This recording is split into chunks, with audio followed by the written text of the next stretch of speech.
Robert Dos Remedios. How you guys doing? Who's in the hands-on this? Who's in my hands-on? What are you doing here? I'm gonna talk about the same shit right now.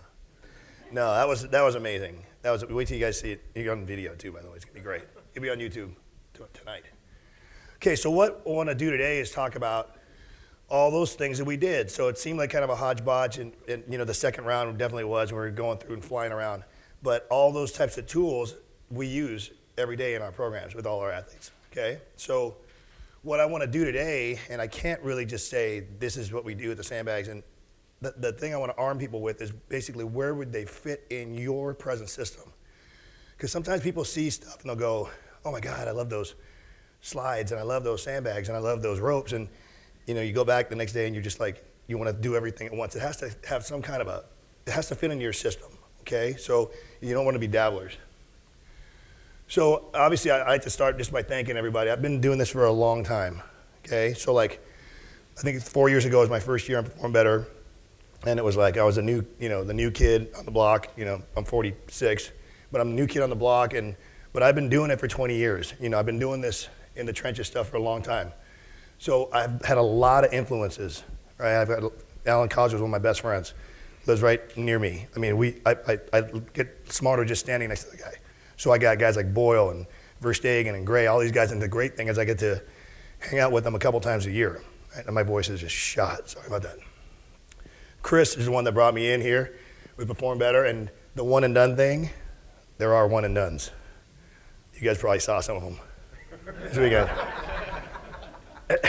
There's always a little rotation there. So our goal is to not be the one and done.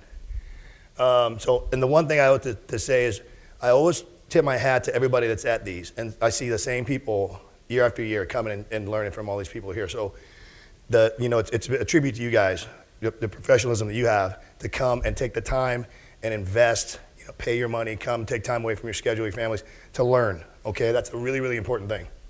So I want to thank you guys. And then my wife, my daughter, I'm going to see in a little bit. I'm going to see the Chili Peppers tonight, so I'm pretty fired up. My assistant Joel does a great job for us. He does a great job. He was in the hands-on. He was rocking a Valslide V-neck shirt. Amazing. But let me tell you, he's so influential on our campus. And you guys ever heard of RateMyTeacher.com, Rate My Professor? Right? Watch this shit. So this is him. This is real. I found this and I had to put this out. I'm going to read it. Oh my God. First day I walked in, I just couldn't believe my eyes. He was too cute. He definitely knew what he was doing. I just couldn't take my eyes off him when he demonstrated the exercises. You'll enjoy his weight training class. He is very specific, so if you don't get it, then you probably just aren't trying. On the first day of class, you will take one look at him and he will take your breath away. It'll definitely be encouragement to go to class every day. That's how we roll. Amazing. And you guys have probably seen Frankie's in the back. He's been filming a lot of stuff, does a lot of stuff for Valerie, does a lot of stuff for Josh, TRX. Might be going to Greece to do some filming for TRX. That's awesome. They'll love Frankie down there. Especially if he rocks the Freddie Mercury. Right? So my background is, came from playing football. Really, I played junior college football first, so I didn't have a strength coach. So I learned from the bodybuilders and professional wrestlers and the dungeon gyms, which screwed me all up. Then I got a real strength coach in college, and that's where I kind of learned and started thinking this might be what I want to do. It taught me that, that it's a balance between like art and science, right? So from that point on, I've been doing this kind of stuff forever, usually just with knuckleheads, 300 a day coming through. It's all right. It gets old. And then I wrote a couple books, so that's my background. You guys see that. All right. So what's my role as a strength and conditioning coach? And there is carryover. It doesn't matter if you have a small studio, you have a huge gym, you work with athletes, doesn't matter. A lot of these things are going to come into play. So the first one should really be part of everybody's philosophy. I don't care if it's weight loss, I don't care if it's speed, I don't care if it's getting somebody bigger. Work capacity's got to be first and foremost. Without that and that constant overload, you're not going to get any progress, right? So these are all the things that go into my needs analysis, right? Strength, power, sport speed, lean body mass, decrease injuries, build better athletes. So when I start thinking about what tools I want to use, I have to think about where does that fall in line with this stuff, right? So build better athletes, but you're going to see along the way, I'm going to start showing it. Some of the slides are actually from last year. I did a program design. because I think the program is great and everything, but to implement it's going to be the hard part. And implementing it means getting a buy-in, and implementing means creating a culture. And you probably heard the Cosgroves talk about this with their coaching group, creating a culture, right, with your when they come through your doors. So this is a great, I just heard Brian Grosso say this a few years ago, coaches elevate. This is what you guys do every single day with your clients and your athletes. So what we want to do first and foremost, we want to create a very competitive environment in our weight room, or if we're running conditioning or whatever it is. And this isn't from like last week. This is from like the time period, right? You can tell from the shorts, and nobody's wearing shirts. I don't know what the deal is. And it's got one of those aluminum mirrors. See those things? But this is actually our weight room, and then this is kind of what it looks like today. So we've obviously, it's an evolution, talk about this constant evolution of learning and changing and doing different things. This is the kind of, this is when we start talking about culture and kind of ingraining it in our athletes' heads when they come through the door. We want to do work every single day we're in there, and we want to take care of business. So here's a typical training session, right? And you probably, 99% of us that talk, or people you hear, we're going to agree with about 90% of the stuff, for the most part, right?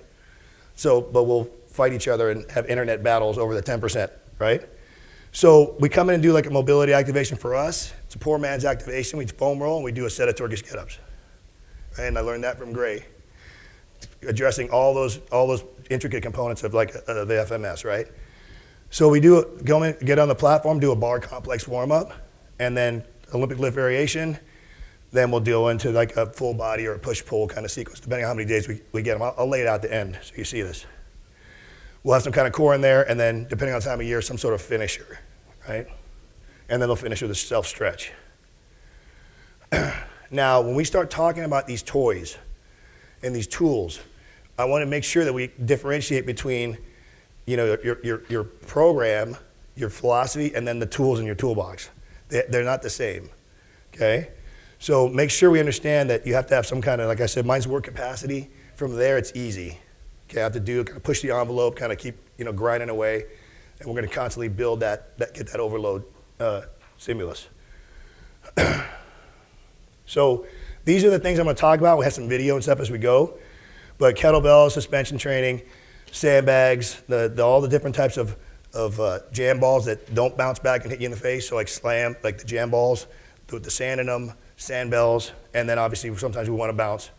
Slides at the Val slides, the Rip Trainer, which I've been using a lot lately, some sled work, and then other category, all right, which would be like the strongman kind of stuff, sledgehammers and flipping tires, stuff like that.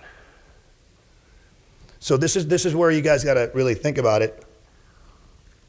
Where is it going to fit in your philosophy, right, in your program? So you want to try to find a way to get better. You don't want to try to replace much, think about like improving rather than throwing something out and I'm just going to do all sandbags all the time, right? It's got to fit in one of those slots. So, I'll talk about these movement menus in a second, but it has to kind of come into play. It has to fit in. If it doesn't fit in, if you don't have a category of movement that you would use, that you would train every day or each session or every other session, it doesn't fit in there, then you don't need to do it. You don't feel comfortable teaching the Olympic lifts, you shouldn't teach the Olympic lifts, right? If you don't feel comfortable kettlebells, I have knuckleheads. We swing, right? I'm not going to try to snatch with them and stuff. It's just not going to happen with 110 football players. Don't be a dabbler, and I'll talk about how we're going to fit that in, okay? So I got this before, like they'll ask you, hey, are you a kettlebell guy now? Are you a TRX guy? And the answer is always going to be yes. It's whatever's going to work. And if I don't use something for a while, then we throw it out. But I can't remember the last time I threw something out. We try to keep working that in our stuff. Okay, you guys go back, Human Kinetics, you can find a program design book, and this is exactly what they're going to say. You can have a needs analysis, right? So what's your checklist of things you need? That's pretty much the stuff I listed on that first or second slide, right? So injury prevention has to be part of the deal. If you're training correctly and you're sound, it is an injury prevention program, obviously. If it's not, then you have an injury promotion program, right? So if all you do is push, and you never pull, you have an injury promotion program, okay? Same with, it should be functional, right? If it's not, then you are running a dysfunctional program. Okay, does that make sense? It doesn't mean you have to simulate every movement that they do in their sport, but it has to fit into that building better athletes for us. It has to fit in there, okay? This is just some stuff up on the walls. Vince Lombardi stuff. Okay, so let's talk about the menus. If you've seen any of my program design stuff before, you know that that's just how we work off a menu, right? So think of this as actually like a vegetarian restaurant menu.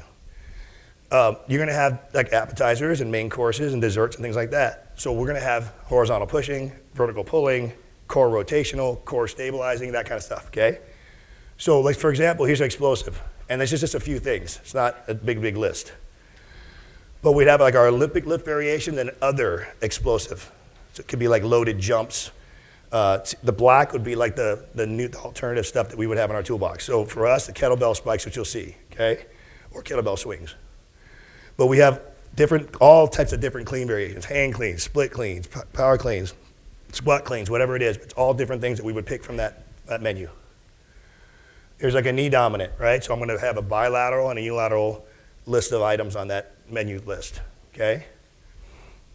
You guys are already looking at, I know you're looking at this right here. You think I'm full of shit already, huh? Knee dominant. It's knee dominant, okay? We'll leave it at that. It should look the same, right? We did that this morning with the squat and the hinge. So if we're gonna hinge, it's gonna be hip dominant. So that we're gonna RDL, it's RDL time, okay? So bilateral, unilateral, we're gonna make sure, and see the block? So now I could throw in some supine hip extension leg curls. You guys have seen that term Shelk? You know who made that up? Not me. Cosgrove. He'll let you know every time you put it up too. Supine hip extension leg curl? It's pretty good actually. I'll give him that.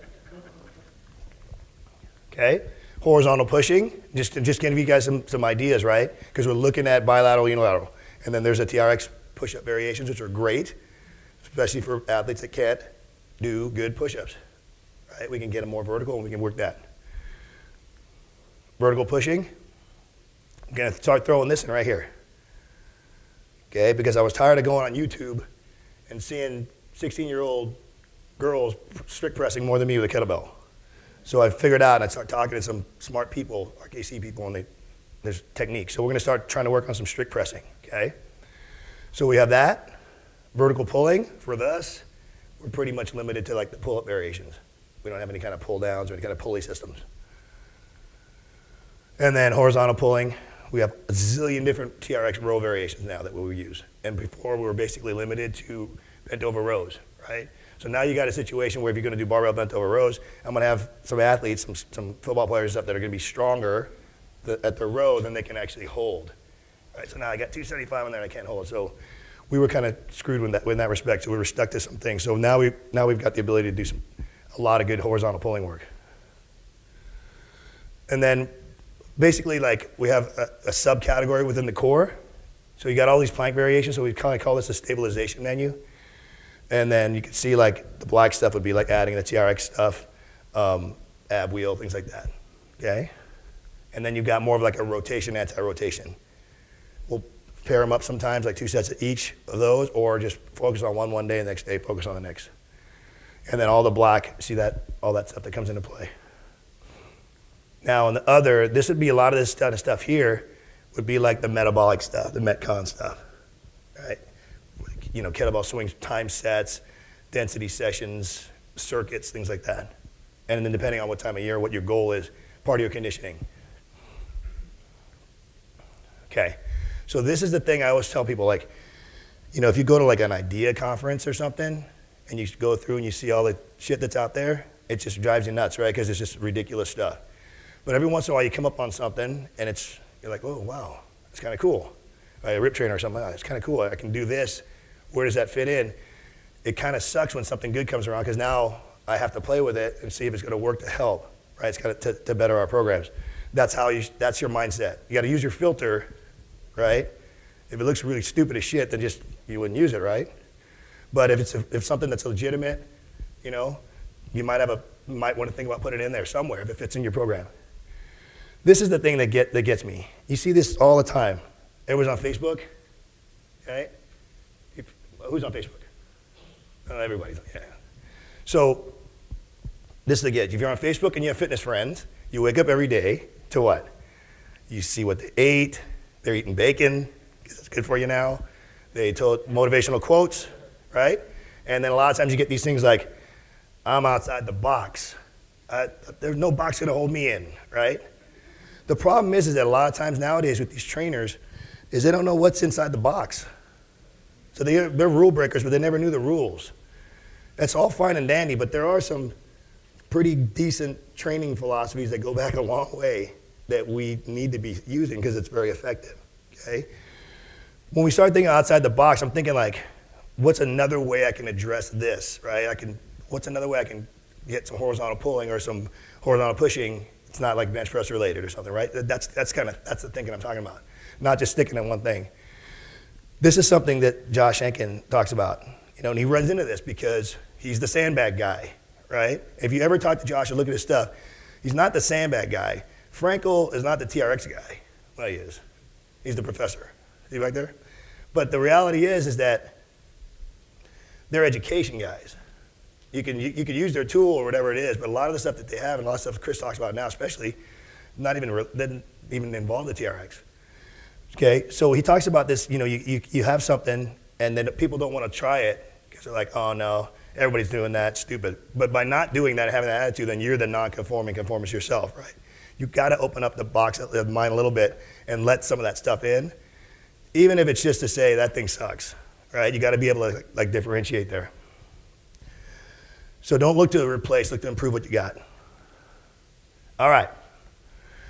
We did this morning, and just teaching that hinging, swinging pattern is such a great thing for everybody to learn, right? And we want to talk about just metabolic benefits of swings. You can get fat loss results just by having somebody swing, and it's a very easy movement to teach. My daughter was swinging a 53-pound kettlebell when she was 8, okay? Locking that back, and it's easy to teach. My mom would be tough to teach, but like generally most people can get that. So for us, it adds into those categories, right? Explosive, metabolic stuff, core. What kind of stuff we're doing. We do a lot of half get-ups, okay? You'll see. It's a huge conditioning tool for us. If you can't run, and you're a football player and we're going down to the field to run, they grab a rope, the battle ropes, they grab their kettlebell, okay? And they swing during the time it takes for them, their group to run their half gasser.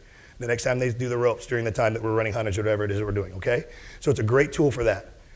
Teach as much as you're comfortable with. Like I said, we don't do much with them. We'll do half get-ups. We're going to start doing the strict press, but we swing, okay?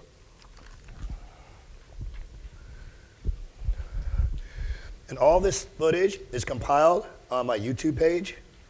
So if you just go youtube.com/Robert Dose, it'll be on there.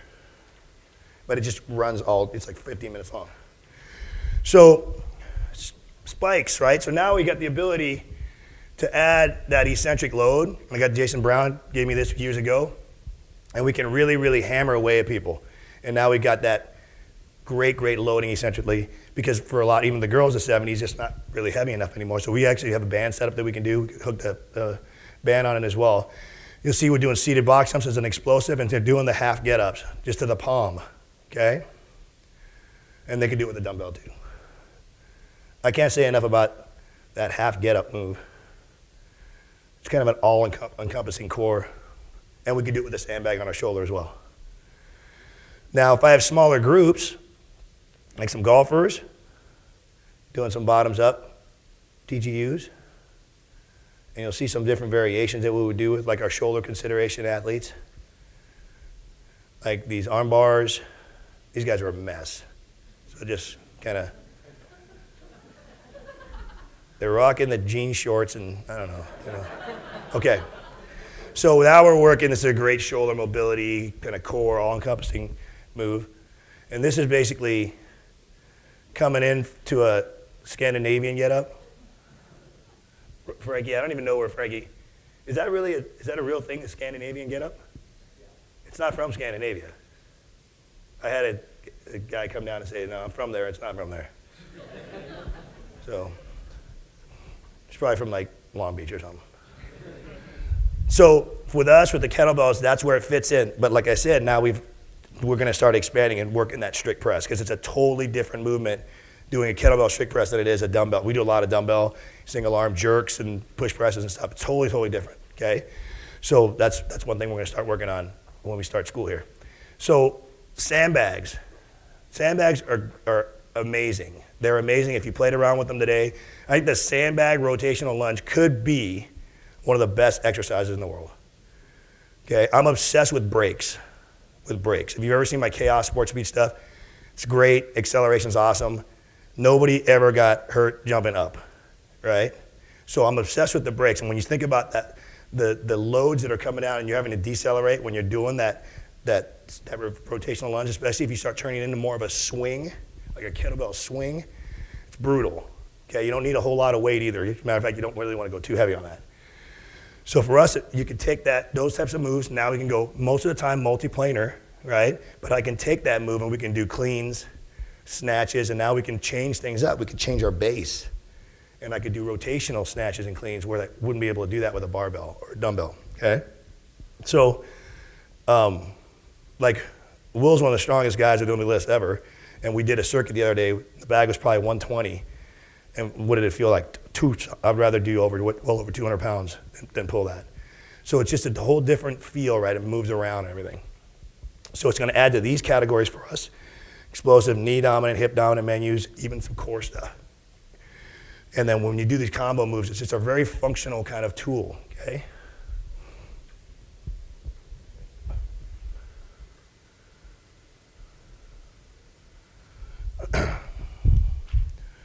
Running through, just did the rotation lunge. This is kind of a mellow one.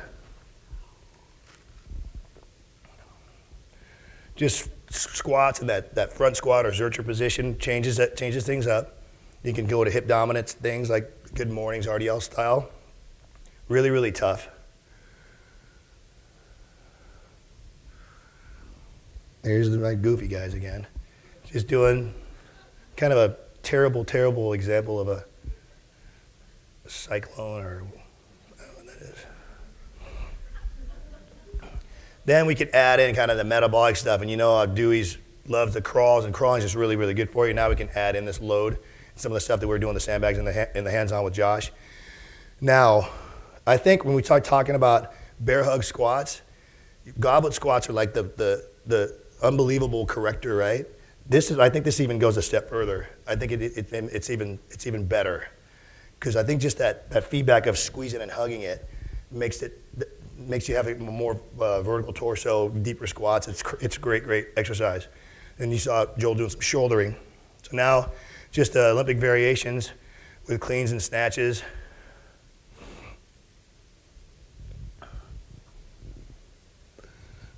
And then, like I said, we could stagger. Even if you just go toe heel, it completely changes things up. We can go more with a rotational, which you wouldn't be able to do with a barbell, obviously. Okay. So just trying to give you guys some ideas of the types of things that we do. This was us this morning, right? We became friends after that. Everybody's like, yeah, it sucked. Yeah, it sucked. Now with the sandbells and the jam balls and the med balls, it gives us one thing. And I remember listening to Vern Yameta talk about this, like when I first got my first, videotape from him, talking about this ability to do uninhibited explosive movements. There's no slowing down, right? So we could just let it go. We could just fly away. We're trying to bust medicine balls, basically. We're trying to break walls. Like, it gives us that ability. So med balls have been around forever, obviously, but I'm going to show you some stuff that we would do. More of the sandbells and things like that. We did some of it today in the hands-on. Swings, throws, passes, and Will and I just finished shooting a little DVD with our favorite power movements. One of them was basically med balls and converter balls, things like that. There's just a great list of exercises we can do with that. So it's going to add to the core, explosive, and obviously the metabolic stuff.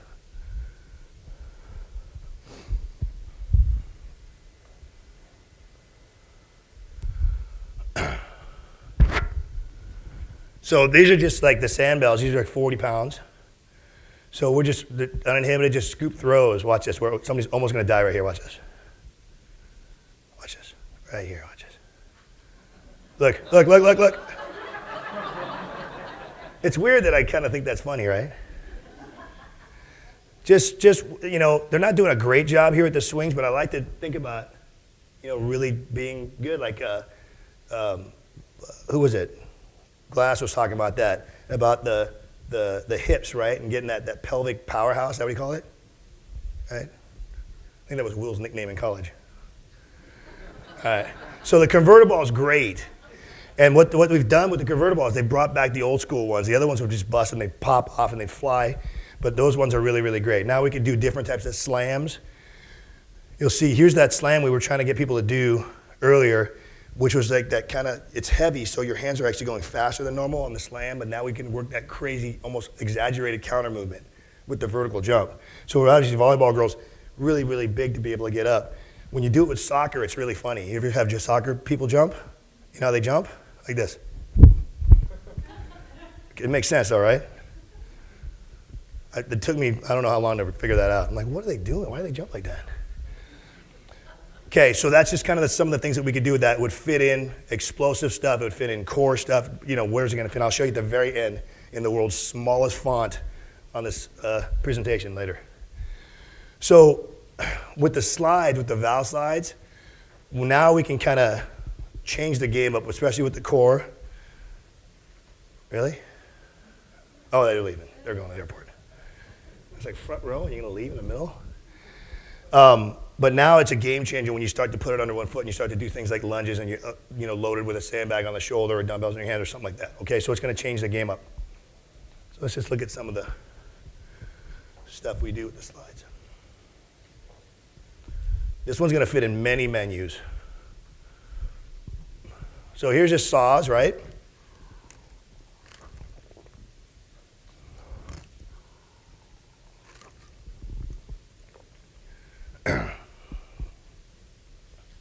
So we got body saws, and then you're going to see yeah, so that's actually just a small sand bell. We can actually saw with the sand bell, it makes it tougher because it's heavier. But just offsetting load and working that sliding movement, and it's in a lateral squat or side lunge or reverse lunge, whatever we're doing. Now, you guys are doing some of this morning, right? Cleaning the floors, tuning into Spider-Man push-ups. Now it starts to turn into a horizontal push and a core, so a combination. And when you do it with the loaded like a sand bell, there's extra weight there now, so it's gonna be tougher. Now here's a single leg shuck. It's very, very tough, especially when you're a 6'8" basketball player. So we try to get the hips up. You guys have done like slides, hamstring, right? It feels like somebody's stabbing you with a knife. And obviously we'll see when we get the TRX, the similar movements we would do with that hip extension and the leg curl combo. People always ask me about books, and I always want to throw this up there because honestly, it's one of the books that I've gone back and thumbed through over the many years now. And if you ever want to deal with like that figuring people out a little bit, or having, you have those clients and those athletes that really, really go hard, kind of it helps you understand their mindset, and then the other ones that are always fighting it, kind of. It's a great, great book.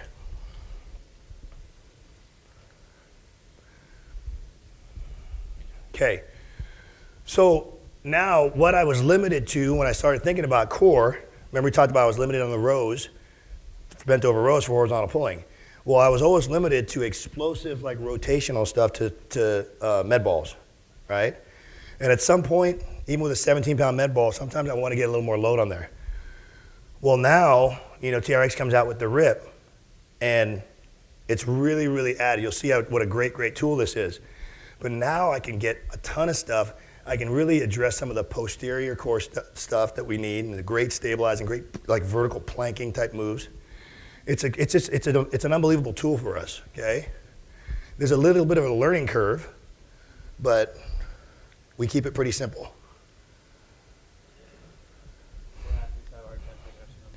Absolutely.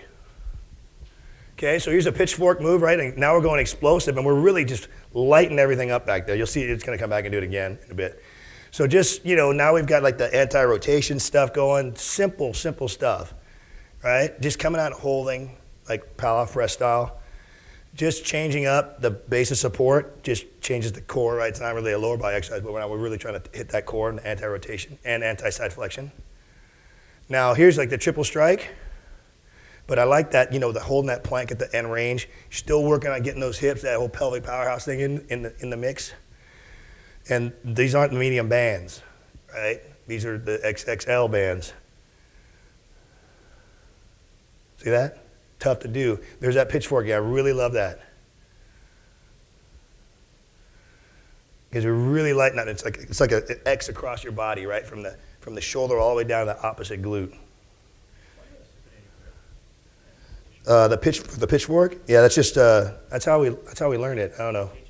Yeah, but sometimes we'll do like a combo where we'll do like a pitchfork slap shot. Then we'd go regular on that one because we wouldn't be able to slap shot it. So you could do it. It's easier to go thumbs down on that. This is a more comfortable move. Stretch bands. I wanted to make sure that we threw that in the mix with the circuits this morning, because they're very versatile. And if you've ever seen Dave Schmidt's stuff, the Rubber Band Man, the guy's insane, right? If you've ever seen his stuff, he comes up with some of the most amazing, he's a physical therapist, and his mind just works differently than everybody else's.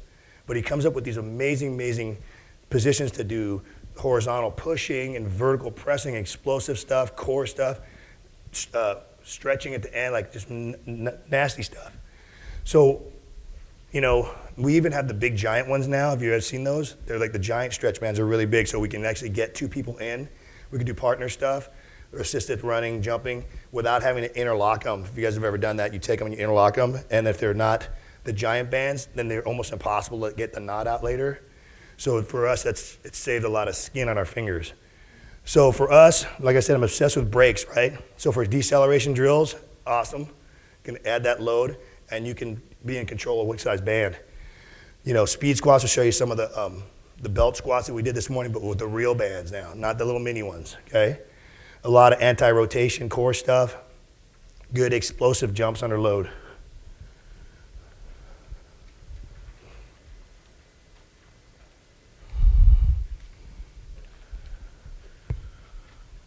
So just that whole Palloff press move, right? But now we do a combination, we go overhead. So now we have the anti-rotation and then the anti-side bend or side flexion. And we don't want to go crazy heavy on that, just we want to be able to get those arms out there. Now here's that belt, right? So you got the big band, 2 pretty big bands. So they're going from, this is my shoulder group, I have 1 hand and 2 shoulders. But we're still going to hit them with this pretty hard. So now we got squat jumps, and this is great, watch this. They have to rest 10 seconds between their 10 jumps. So watch this. Watch. He's counting. It's awesome. I can't even make this up. And then he's in charge. There you go, now it's 10 seconds. Awesome. So squats, with the belt, now it takes it, we used to have to do the X-band style, and it would pull on your shoulders, right? And now you get this. So now you don't have to worry about it. Everything's down low. We can go partners, like I said, with the big bands now. One person's resting, one person's jumping. Really obsessing with the brakes, right? We're working on stick landings. So once again, pretty versatile tool. A lot of times we're doing 1 or 2 things with it. Oops, sorry. Sleds. Now, we're not talking necessarily like just go like prowler suicides and the prowler flu and all that shit. We're talking about I want to talk about, you'll see some of the stuff we do with the sleds to add the load, changing up from like almost a Frankenstein walk stuff, pulling lateral stuff with the hips. So it gives us a great ability to put a lot of weight on. So like my shoulder guys, if we're doing squats that day, and obviously they're not going to hold that, I want them to go super heavy. We'll do heavy sled drags. I'll put the harness on them, and we'll work on really just doing walks, backwards walks, lateral karaoke walks, things like that, okay? So we'll show you all these things.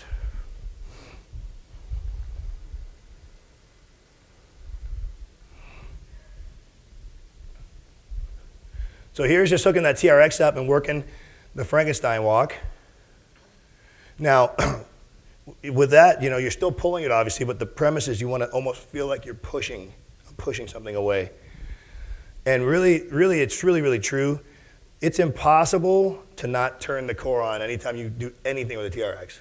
It's impossible, okay? So here's this heavy walks. We're not trying to lunge or anything. We're just taking big walking steps and really trying to work the same things they would have been working inside the weight room. Now we're going backwards. Heavy ones. Laterals, can't say enough about how valuable the lateral movements are with the sled. We just don't do enough in in the frontal plane in general, I think, most people. Karaoke.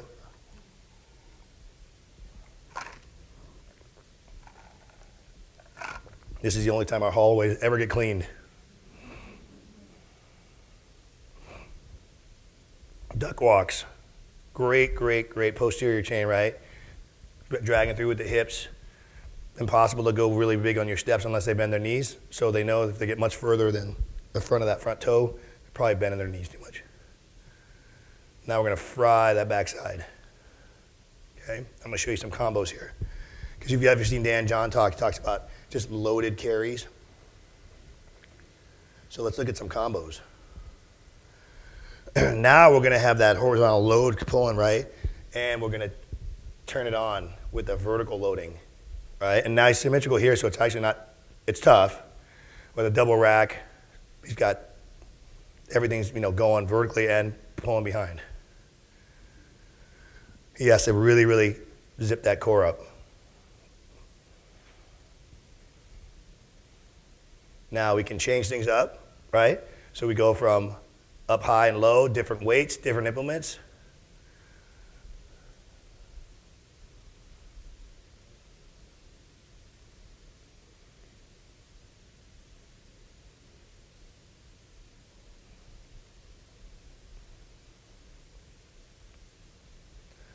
Heavy sandbag, just holding that in that position is going to change it, change things up.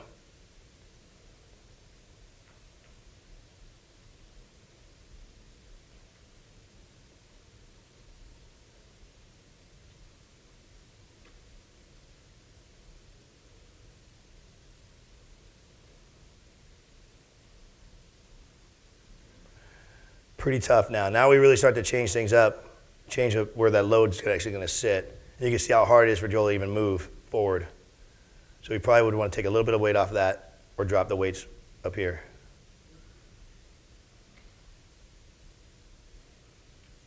That would be the toughest. But she's super strong. Just walking like that changes things up. Just, without anything in your hands, essentially. Then we could shoulder a bag, heavy bag. I like to do a lot of that stuff just on one side of the midline, just to change things up.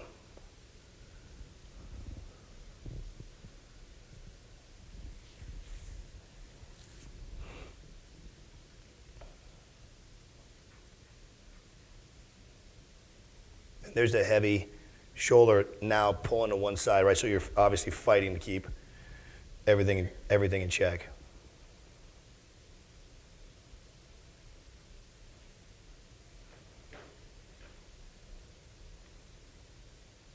And you see our baseball guys coming in wondering what the hell's going to happen to them.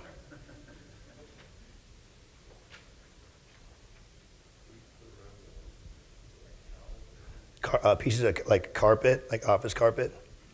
And then I just have those giant like laundry pins. MacGyver stuff. So once again, we've got multiple things going on here. A lot of times it'll be part of like a metabolic circuit, like more of a strength day, depending on what kind of load we're going to put on there. That's about it.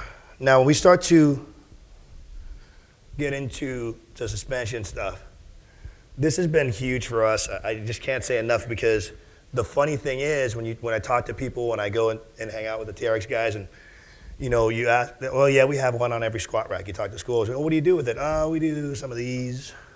We do some of these, It's amazing to see what people aren't doing with it. They could be doing very, very easily, okay? So you'll see all the menus. You saw where they fit in all the menu slots. But for us, the funny thing is when I first got into the TRX, the first thing I thought about was we used to have rings. And just the adjustment of it is just no-brainer, time savers. It's not a nightmare trying to change the height of the rings and get them perfectly even, right? You guys have done that, I'm sure, if you've ever done rings. The first thing I thought was it enabled us to have our big guys with 300-pounders jump. So they put their hands in the handles, right? Now we can unload accordingly. Now I can have a big guy do single leg, basically like pistol squat jumps or ice skaters on that frontal plane. I could have them do like 180 or what we call wakeboard jumps. We can do all those types of things that would be impossible to do without that, and they can control. So After that, I started doing the core stuff, started doing the horizontal pulling. But there's just so many things that we could do with it. It's really taking our body weight to the next level because we can progress and we can regress. So now I can get somebody to really work a good horizontal push when they're not able to rock out a perfect push-up. So now we can get to a position, get them almost vertical, start to work our way back down, okay? It just enables us to do that.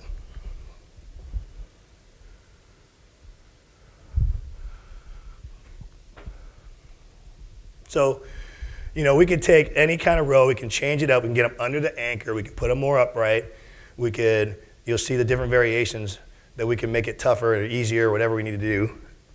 But we want to put them in a position to get some success and get range of motion. And this is the day we all added weight. Now here's Joel, right? So now I make him have to, I'm not holding him up.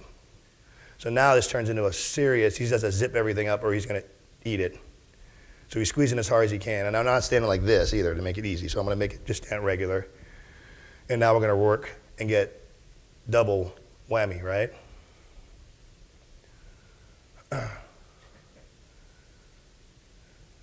Push-ups. Trying to get a little more of a pause, really work. Control. The first time you ever put anybody in a TRX and watch push-ups, like, but that's the whole learning process. Here's the Pallof press moves.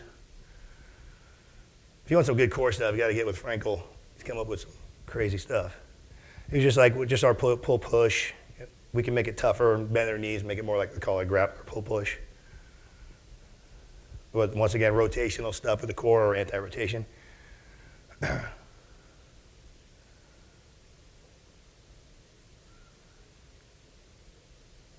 So in other words, like football is the only team that we do like a pull push. We'll show you the menus or the program itself. If we're like at a pushing day and that's a horizontal push, that might be our horizontal push for the day. 4 sets of 5 push-ups.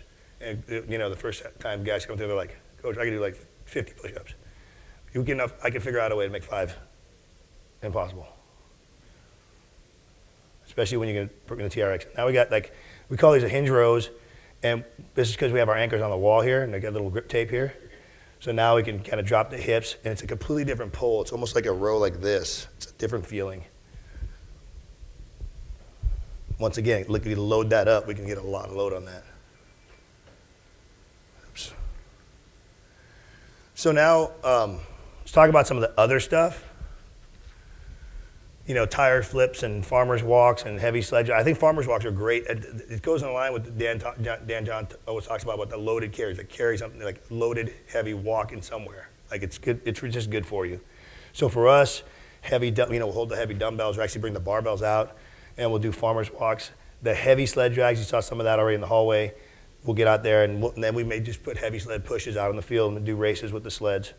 I can't say enough about that tug of war. It's just probably the most underrated full body thing that we can do. And here's just kind of a compilation of just all these different things. Here's some farmer's walks. Heavy dumbbells to go up to 140.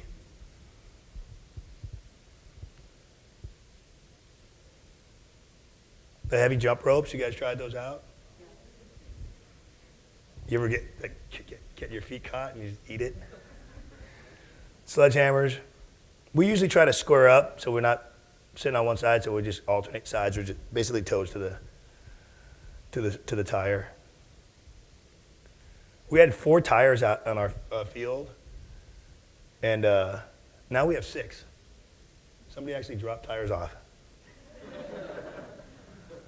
So here's the ropes, and you guys did any of the rope stuff. You saw it really helps. We can partner up. We can actually go out in a star. There's the slosh pipe. Who invented the slosh pipe? Dan John. I think Dan said he invented the goblet squat. I invented that. So this is a mini one. This is a little 5-footer, but it changes things up, right? Yeah, water. And then this is part of a circuit that we'll do like a lot of days on Thursdays would be like our big strongman kind of circuits and this kind of metabolic mayhem out there. And then here's like offense defense challenges that we'll do. So we've got like a skill position and a lineman, offense and defense. And what we do is you take those battle ropes and then we interlock them, and they have to hold the ropes there. So they can't, they're going to fight to the death here, because if the offense loses and they have to do bear crawls or something, and then it's the same thing. So they're all banking that somebody's going to get them out of work.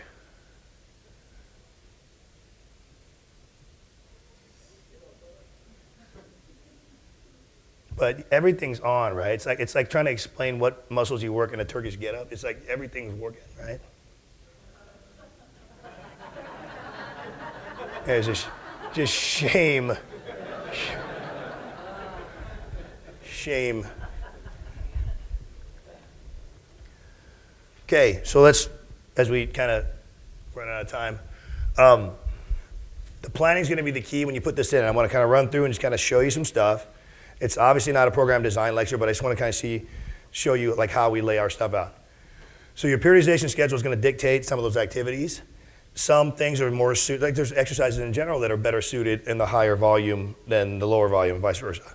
Right, like step-ups, I don't really like doing sets of 10s, okay? So obviously it's things like step-ups on our knee-dominant day, great exercise if we're going to be doing like 5, 4, 3, 2 or something. And I will go real heavy on them. We'll go super heavy on those. So make sure we're getting them in that system, and so you end up not being a dabbler. They need to be a part of there. Now, where would they fit in? So like what emphasis if on heavy lift days, we do like explosive stuff, strongman stuff. We work the brakes. We do like heavy drags and things like that on a heavy like leg day, right? I don't want to do a heavy leg day and go outside and then work on like reactive speed. That would be like for us, it'd be like a pulling day for football, or a lighter day for the other teams. So for us, lower volume days, that's when we do that chaos, sports speed, all that kind of stuff. I'm just kind of laying out what we would do in the grand scheme, not just the weight room. So, and then we're gonna have energy system training, like we run, right? It's fun, and like we do metabolic circuits and we do Tabatas and all that kind of stuff, but we run, right? Nobody runs more than us, we run a lot. So one of the things to talk about our culture, and just kind of going back to the program culture again, is we never do that, ever. We have the best actors on earth at College of the Canes. They'll be dying, but they'll be standing like that. So when we start talking about the lifting sessions, I kind of showed you what comes in, right? The mobility, all that stuff. This is what it comes out to, okay? We never go more than 20 sets when we lift. It just never happens. And miraculously, everybody gets stronger, and everybody gets bigger, and everybody gets faster, and everybody gets more powerful, right? It's not rocket science. It's science, but it's not rocket science. So typical sessions are going to be about 35 minutes, 40 minutes max. If I have 14 basketball guys, they're in and out of that place with everything, with their stretching and everything, 35, 40 minutes, okay? Because we got other stuff to do.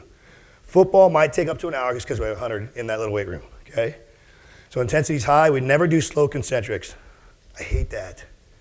You know, that tempo stuff on the way up, it drives me nuts, okay? Tempo on the way down and make things harder. Pauses at the bottom, absolutely. But I don't want to make, to me it's wacky. I don't understand that concept. To try to purposely push something slower than you can push it, okay? So our tempo of our sessions are fast. We superset everything, essentially. They're always doing something in between, and we want to be focused. So here's football. It's the only one that I get to be with 4 days a week. Everybody else is 2 or 3 days a week they train, okay? And I want to just kind of do this because sometimes people don't understand what I'm talking about in a program. So we do push and pull days. So on a push day, it's a hard day. Pushing days suck because that's the day they're going to like squat, they're going to bench, they're going to do like push jerks or push presses or something like that. They're going to do core stuff. So on that day, they do the lighter of the Olympic lifts. So it'll be like some kind of snatch variation. Okay, we do a lot of muscle snatches, lighter, just working that extension. Then on the pull day, it's a little bit easier on the body. So that's our heavy cleans, power cleans, clean pulls with a pretty heavy load.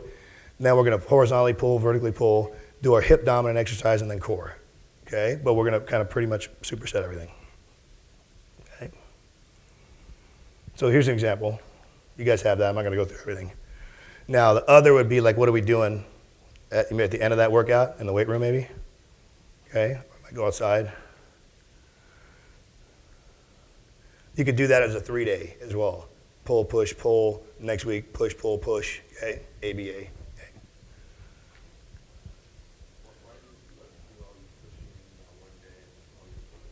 Okay. It just works, kind of body works better that way. So even like when I say like pulling, like I consider like the hip dominant pulling, because especially if I'm gonna do like a row or something, kind of fits in the same.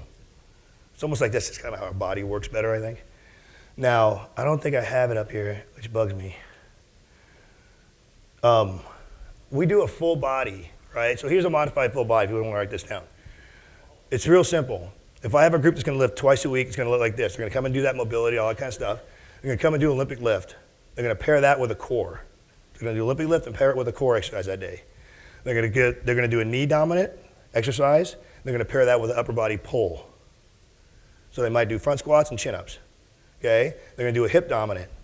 They're going to pair that with an upper body push. Right? So maybe Romanian deadlifts, glute ham raises, push presses. Right? And they're done.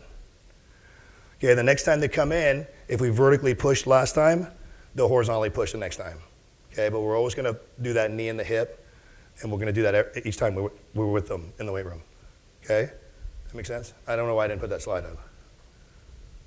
Yep. I asked the question wrong. The question I was asking is why would you do all your verticals in one day, like vertical pushing in one day and horizontal pushing in one day? And your answer would still apply. It's because the body works better. Right, and you'd be doing the same muscle movers would be working exactly the same the next day, but just in a different plane, yeah. That makes sense. You guys hear that? Like, why would you just like do all your horizontal stuff one day and all your vertical stuff the next? Because you'd be almost doubling up back to back. Okay, God, look at that font. All right, so this is where we're talking with the menus, okay? So like, look, so here's the tool. There's the menu categories that I have. Those are all the possible categories that I have, okay? So now I go, okay, where does the kettlebell fit in with us? Okay, look, I got swings. So that's going to be explosive. We got the core stuff, which would be like a TGU variations, metabolic swing. So now I'm going to add in right here, where's it at? That's strict press, okay? So not a lot of stuff, but we do get a lot of bang for our bucks with our kettlebells, okay? Now, if you look at the TRX, look at this. These are the things that we can do in each category, right, that adds. And this is added on to all the weight room stuff that we can do in those categories, or body weight, whatever it is. So this is an invaluable tool for us. This is why they love me so much. I was talking about this, okay? Now, if you like the slides, we can add on all these types of things, right? We get the core, the Spider-Man push-up, the saws, things like that. Shelks for the hips. So, okay, so just this is what I'm talking about. Where does it fit? It has to fit in somewhere. If you can go through every category and say, like, that sandbell doesn't fit in any category for me, okay, then you're not going to use it, right? Or ropes or sleds or whatever it is. But now you see it does fit in. So now you have to do it, right? You got to go home and do this now. Now, if you don't have it, you can't do it. If you don't have rip trainers, you can't do them, right? So that's the one thing. You got to deal with what you have. There's always ways to make things work, even if it's just you don't have any other accessories, or you don't have med balls, you don't have converter balls. Right? That's just a luxury that we have with the converter balls with the rope. Do with it what you can. And this is over our door when they walk out. And I got this from Jeff Oliver at Holy Cross. And it just stuck with me. It's awesome. And that's the kind of the culture we want to try to build when we have them come in and we do work every day. And that's our whole thing. We just do work. We're going to outwork. Because if everything's equal, we're going to be better than whoever we play in any sport, if everything's equal. Now, it's never that way, right? Because we might just be shitty in volleyball this year. But I can make sure that our girls get every single thing out of their body. I'm going to improve. I'm going to get them to jump as well as they can jump. I'm going to get them strong. If they have issues with their knees or ankles, they're going to take care of those things so that we're the best physically prepared, okay? So I've never really understood why people don't condition their athletes. That's like the one thing you have complete control over. And the beautiful thing with me and my clientele versus your client, who like owns, trains, people pay you to train in your studio, personal training. Okay, you can't really, F-bomb your client into doing it harder. And you can't force them to do it hard. I can actually do that. And that's why people go, how come they, these guys, they eat terrible, they don't sleep enough, they stay up all night, they eat top ramen and they Doritos, and they get stronger because they have to. Okay, people say, oh, you can't out train. You can train, honest to God, you can get amazing results. Okay, some of these guys, all they have is peanut butter and jelly because that's what we have in our football office for them to eat. Peanut butter and jelly, like day-old bread, and that's what they eat. Okay, we can't feed them, that's just life. But we train pretty hard. So now the thing that you want to do is make sure you say, I'm going to start to really think about these kettlebells. I'm going to start to really think about these sandbags. I'm going to go over there right now and get set up with different sizes. You got to think about that kind of stuff too. What kind of sizes you need, because it's not that easy to just go back and forth with the different loads. Okay, so we have smaller ones, certain weights. We have them written right on the side of the bag how much it weighs. Different exercises are going to require different bags. Okay, so go out there and go get them. If you guys want to get a hold of me, just go to CoachDose.com and just hit contact, and then I get the email. I'll email you right back. Okay. The site here always has issues. I don't know what the deal. So I just stopped posting videos and stuff on there because it just doesn't fly on there. But if you go to that YouTube page, Robert Dose, and then I have a coaching page on Facebook as well. I think it's just Robert.DoseRemedios. Okay. So get on there. We do like Q&As all the time. We give away a lot of cool stuff, and then you guys can email me there. But probably the best way is that, because that comes right to my actual non-work email. Okay, we do interns all the time. People looking for like college credit last year, senior year stuff, or just coming and visiting. It's awesome. Okay. Any questions on that stuff? None? Yeah.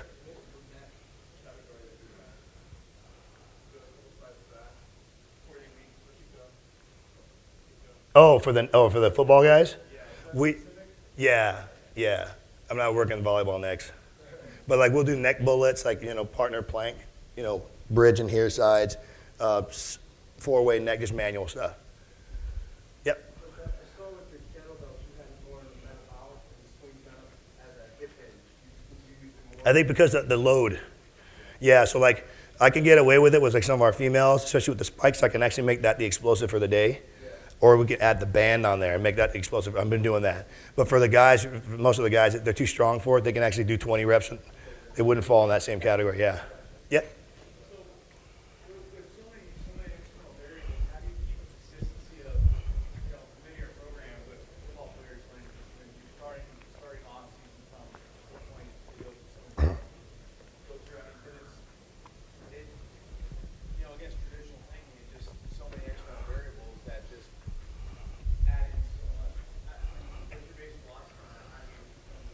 Like you mean because we have so many tools and stuff? Yeah. And we change our exercises every day. So like they may do like straight bench press one day. They may not do a straight bench press again for 2 weeks, 3 weeks. It might be a single arm dumbbell bench, incline close grip or something.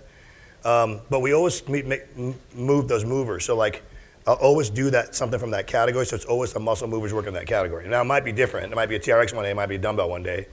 But in other words, it's kind of like, it's almost like the muscle doesn't know what's going on. It just knows it's pulling horizontally or pushing vertically. You know what I mean? I don't know if that makes sense. But there's a lot of tools and a lot of exercises that we'll use. I'm just constantly, like I got that ADD about it where we just keep changing up all the time. Front squats are something we do a lot. So we usually try to front squat like every third, like knee dominant day. Mm-hmm.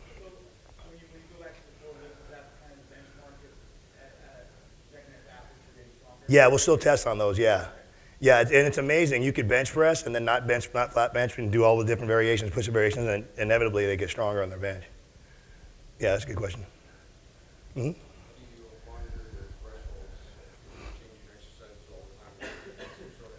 It's hard, yeah. We generally log everything, but like it is tough. But it's like that's why there's a lot of responsibility on the athletes to make sure like they know, okay, we're doing this exercise for horizontal pulling or chin-ups, and the next time we're going to do, or say like rows, dumbbell rows, they would have to know approximately based on what they did last time, what would be their single arm row or something. Yeah, so they'd log it. Mm-hmm. Yeah, totally. Yeah, weighted vests, things like that. Even like when we do our rows, we'll get like a sand bell and stick it, the 40-pounder, under their chin and stuff. Yep. Yeah. It depends on what we are where we are in the cycle. We do alternating linear, so like every 3 weeks we change. It doesn't matter where we are either. In season, off season, doesn't matter. Every 3 weeks we go from a hypertrophy, higher volume to a strength power every 3 weeks. Summer it's every 2.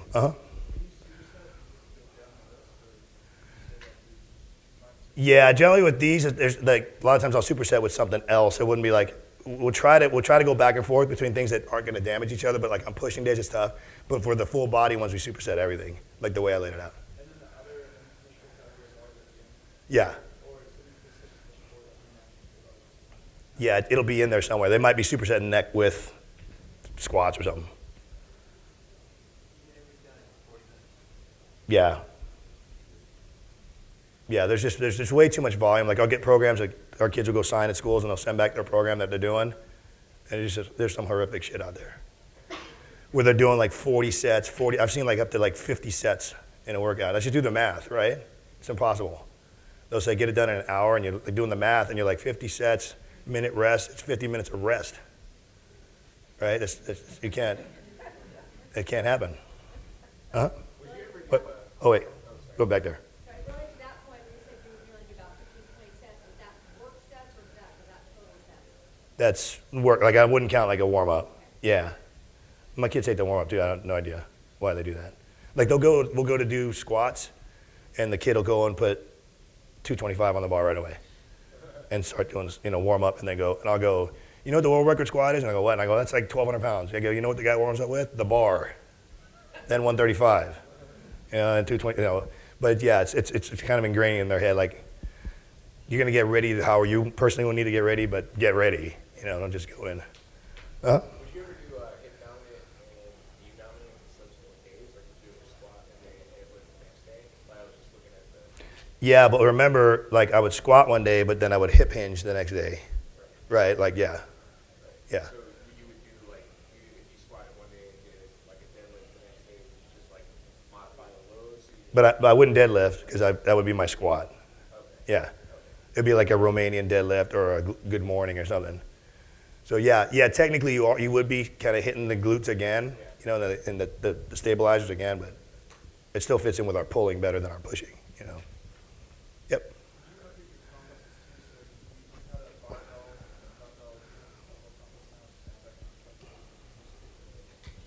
We stick to those. Yeah. I got dumb athletes. No, if it was more, the whole thing with us now, we get that paralysis. If we start to get too crazy, like I've even cut down our bar complex. Our bar complex used to be pretty long, and it was like 7 different things, I think, and it's 4 now. Yeah, it's just like jump shrugs, push presses, front squats, and RDLs. Yeah. We had something?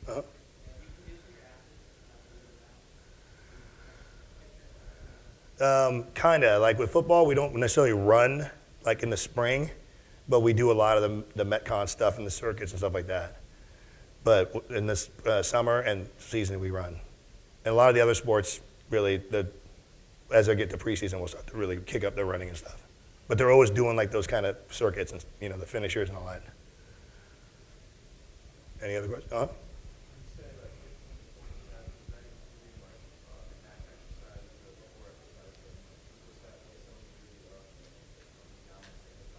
Mm-hmm. That's included. Mm-hmm.